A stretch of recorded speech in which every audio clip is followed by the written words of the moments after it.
এর আগের কিছুদিন আগেই দেশের যশস্বী স্বরাষ্ট্রমন্ত্রী শ্রী অমিত শাহজি একটি তথ্য দিয়েছিলেন যে আমাদের রাজ্যে পশ্চিমবঙ্গে প্রায় 563 কিলোমিটারের বর্ডার সেটা আনফেন্সড, এবং তার মধ্যে 112 কিলোমিটার বর্ডার এরিয়া এমন আছে যেখানে নদী নালা ইত্যাদি আছে, যার কারণে সেটাকে আমাদেরকে আপাতত ফার্স্ট ফেজ নয় সেকেন্ড ফেজের আগে দেখতে হবে।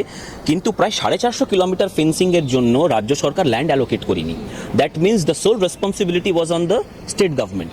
সেই জায়গায় মমতা ব্যানার্জি ল্যাপস করেছেন। আজকে ওনার এই বিলম্বিত বোধোদয়, আমি আশা করি উনি ল্যান্ড অ্যালোক করবেন, এবং ল্যান্ড অ্যালোক করার পর যেহেতু স্বরাষ্ট্রমন্ত্রী স্বয়ং ফ্লোর অফ দ্য হাউসে এই তথ্যটা দিয়েছেন, সরকারি তথ্যটা ডিসপিউটও করা যায় না, উনি ইমিডিয়েট এই বিষয়টা বলেছেন এবং কেন্দ্র সরকার ইমিডিয়েট এই বিষয়টা দেখবে। See we stand strong towards against terrorism and towards national integrity.